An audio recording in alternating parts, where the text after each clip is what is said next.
नमस्कार दर्शकों, बात आज के चैनल के कार्यक्रम खबरदार खबरों में आपका स्वागत है। आपको बता दें कि इस कार्यक्रम में हम आपको देश दुनिया की दमदार खबरें संक्षिप्त में बताएंगे। तो लीजिए आज की खबरदार खबरें। महाराष्ट्र के उप मुख्यमंत्री देवेंद्र फडणवीस ने सोमवार को मुंबई के मलाड में एक जनसभा को संबोधित करते हुए एक रहेंगे सेफ रहेंगे नारे को दोहराते हुए कहा कि इस बार का चुनाव वोटों का धर्मयुद्ध होगा जो आपकी आने वाली पीढ़ियों के लिए है। AIMIM के असदुद्दीन ओवैसी को चेतावनी देते हुए उन्होंने कहा, गीदड़ के मुंह खून लग गया है।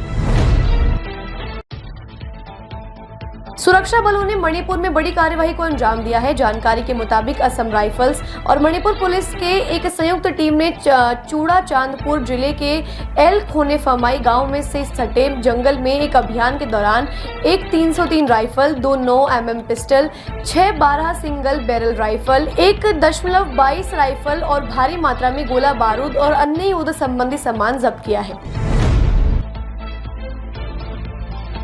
मुंबई के एक होटल में केंद्रीय गृह मंत्री अमित शाह की बैठक में एक शख्स फर्जी पत्रकार बनकर पहुंचा। आरोपी की पहचान कानपुर निवासी शक्ति प्रकाश भार्गव के रूप में हुई है। रविवार को बांद्रा कुर्ला कॉम्प्लेक्स स्थित एक होटल में शाह के उच्च सुरक्षा वाले कार्यक्रम में प्रवेश करने के लिए आरोपी फर्जी मीडिया पहचान पत्र का इस्तेमाल कर बैठक में भाग ले रहा था। अमेरिका के नवनिर्वाचित राष्ट्रपति डोनाल्ड ट्रंप ने चीफ ऑफ स्टाफ के बाद अपना राष्ट्रीय सुरक्षा सलाहकार भी चुन लिया है। ट्रंप ने फ्लोरिडा के रिपब्लिकन नेता माइक वॉल्ट्ज को इस पद का सेवा देने के लिए कहा है। इस पद पर रहते हुए वॉल्ट्ज को जियोपॉलिटिक्स से जुड़े कई पेचीदा मामलों को देखना है, जिनमें रूस, यूक्रेन और इजराइल हमास युद्ध मुख्य रूप से शामिल है।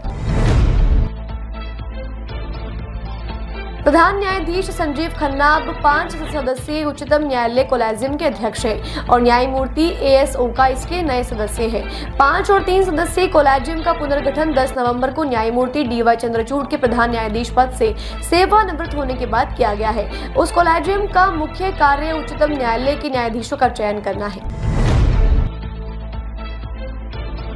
प्रवर्तन निदेशालय ने आज मंगलवार सुबह बांग्लादेशी नागरिकों की कथित अवैध घुसपैठ से जुड़े मनी लॉन्ड्रिंग की जांच के सिलसिले में पश्चिम बंगाल के अलावा चुनावी राज्य झारखंड में कई स्थानों पर छापेमारी की।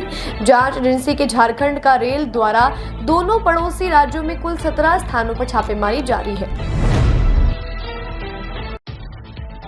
आम आदमी पार्टी के राष्ट्रीय संयोजक और दिल्ली के पूर्व मुख्यमंत्री अरविंद केजरीवाल ने एक जनसभा को संबोधित करते हुए कहा कि मैं परिवारवाद नहीं करता, मेरा कोई रिश्तेदार राजनीति में नहीं है, ना ही मुझे मेरी पत्नी को मुख्यमंत्री बनाने में दिलचस्पी है। जिसे भी टिकट देंगे सोच समझकर टिकट देंगे, आपके सामने सिर्फ केजरीवाल होगा।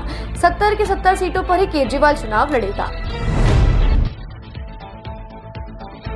उत्तराखंड की राजधानी देहरादून में सोमवार देर रात करीब 2 बजे देहरादून के ONGC चौराहे के पास भीषण सड़क हादसा हो गया, जिसमें 6 लोगों की मौत हो गई। हादसे में जान गंवाने वाले में 3 लड़के और 3 लड़कियां हैं और सभी की उम्र 25 वर्ष से कम बताई जा रही है।